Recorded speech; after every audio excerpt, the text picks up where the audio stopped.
Salut tout le monde, je suis de retour. Désolée pour ce silence radio de ces quelques derniers mois, j'avais quelques trucs à faire. Et voilà, on fait un nouvel épisode YouTube, un format un petit peu différent, j'ai pas mal papoté et on a des images d'inside des jeux pour clôturer un peu cette aventure olympique avec vous. Voilà, je vous invite à rester avec nous tout au long de l'épisode.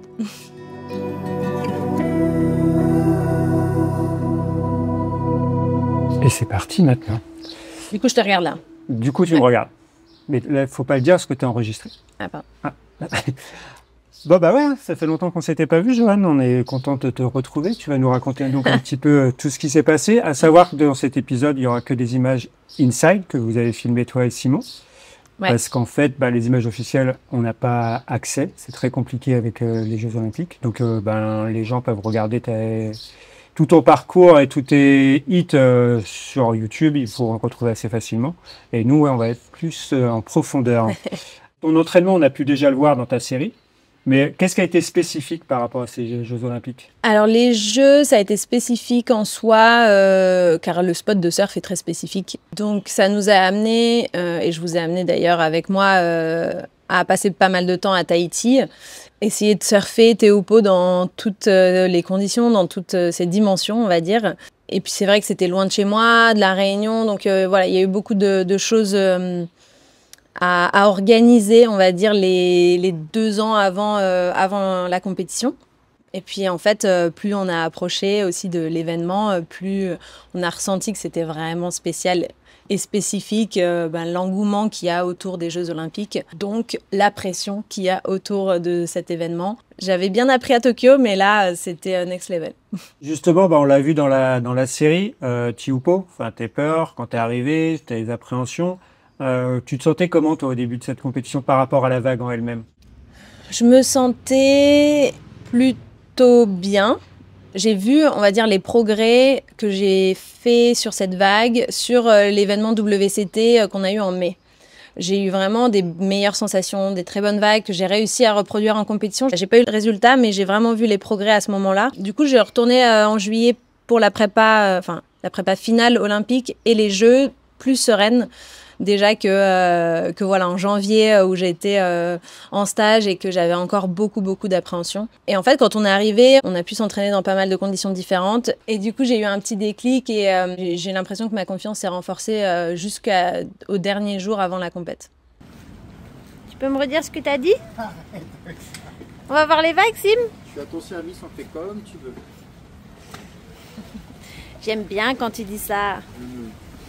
Sur le rôle de l'équipe, de la préparation, on sait que Simon est prédominant dans ce domaine-là. Elle a consisté en quoi principalement cette préparation? Alors avec Simon, quand on est arrivé, on est arrivé 10 jours avant les Jeux. On avait prévu ça, donc organiser ça pour arriver 3 jours avant la prépa officielle des Jeux, où on avait des créneaux déterminés pour chaque nation, très spécifiques. Donc voilà, France était dans l'eau avec, par exemple, le lundi avec les US, l'Espagne, à 11h30 jusqu'à 13h30. Voilà, on avait 2 heures et on ne pouvait pas accéder au spot à un autre moment de la journée. Donc on a eu ces 3 jours avant l'entraînement très spécifique pour récupérer du voyage, parce que c'était quand même un long voyage. Commencer à surfer et prendre nos marques et ensuite respecter ces entraînements spécifiques surf sur Tehupo avec l'équipe de France. Donc c'était cool parce que on surfait tout le temps avec Kaoli, Vainé et d'autres nations. Alors comment il a fait ça lui? Alors, premier training officiel. Oh, c'est pas mal, non?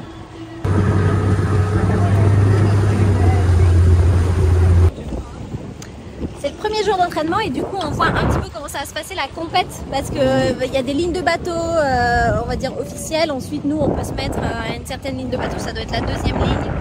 Ensuite il y a les jets, bref on va prendre un petit peu nos marques comme ça et c'est un peu la pagaille là aujourd'hui mais ça va. Et avec Simon, après, on a organisé la prépa, on va dire, c'est vrai qu'on a gardé ce noyau, Sim et moi, prépa physique, donc on avait du matos sur place, où on a pu s'entraîner tous les jours. Sim me faisait faire quelque chose tous les jours, si c'était de la muscu, de la mobilité, des étirements, bref, on mixait un petit peu en fonction de mon énergie et du nombre d'heures qu'on avait passé à l'eau. Alors, qu'est-ce qu'on va faire?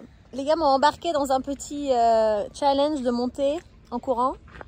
Parti, 12% de moyenne, 5 km. Attends, je Je fais mon sprint maintenant parce qu'après je suis morte.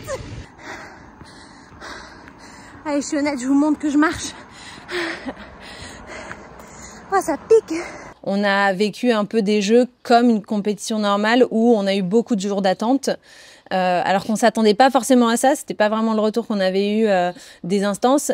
Et donc voilà, ça a été hyper important en fait pour, on va dire, me calmer, me gérer mon énergie, le fait que Simon soit avec moi pour faire justement ces entraînements un peu autres que le surf et me sortir de cette bulle, performance, surf. L'idée, en tout cas de la Fédé, c'était de nous laisser dans nos routines assez personnalisées. Et ça, c'était assez cool. Enfin, en tout cas, moi, j'ai vu la différence entre Tokyo et là, ici. On a pu faire plus à notre manière et c'était plus adapté, quoi. C'est l'heure du dîner du soir et ça c'est notre championne de la semaine, Mayaline, mesdames et messieurs. La cuistot. Qu'est-ce qu'elle nous a fait de bon ce soir? Du poisson. Des champignons à l'ail, des courgettes à l'ail, un poisson mariné sauce huître soyo sans gluten avec de l'ail et du miel. Wow. Et un poisson pané, tout est mi-cuit. Donc magnifique. Avec option citron, sauce tahitienne, gingembre local. Ça c'est ouf les gars. Ça c'est dingue. Et Michel, des bonnes vieilles chipolatas. Ça toi t'es l'intro de mon prochain vlog, Michel. Bonne app tout le monde. On a vécu différentes choses avec l'équipe de France, que ce soit au Salvador pour les ISA, Puerto Rico pour les ISA aussi, Tahiti en mai pour le CT, où il y avait aussi une bonne partie de l'équipe et tout.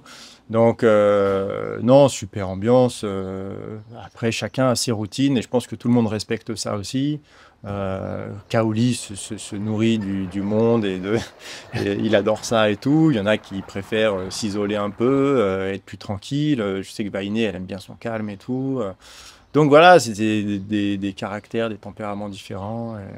Mais non, bonne ambiance avec les coachs aussi, grosso modo tout le staff aussi.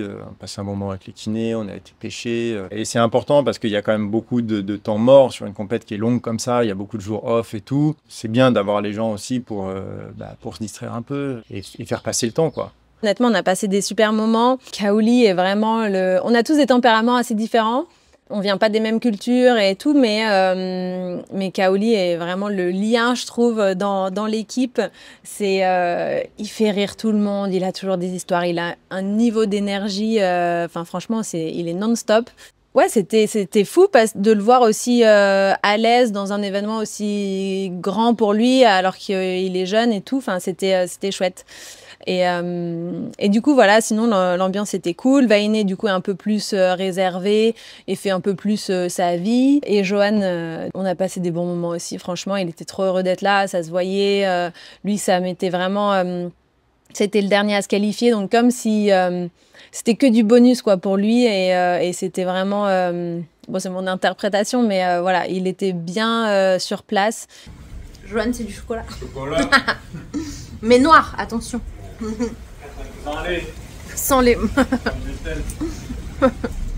Toi, ton objectif en arrivant là-bas, c'était lequel? C'était d'avoir une médaille. Voilà, de rester concentrée, de rester dans ma bulle et d'être prête à toutes conditions et d'aller chercher une médaille.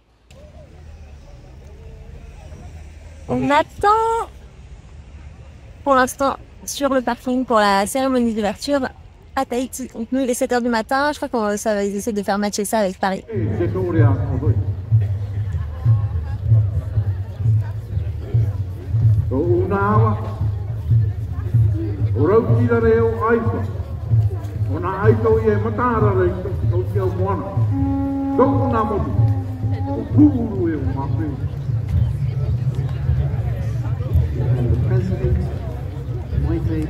Et ton entrée en matière a été assez rocambolesque. Est-ce que tu peux nous raconter un peu ton début de compétition? Ah ouais, ça a été comment dire, tout sauf ce que j'avais imaginé.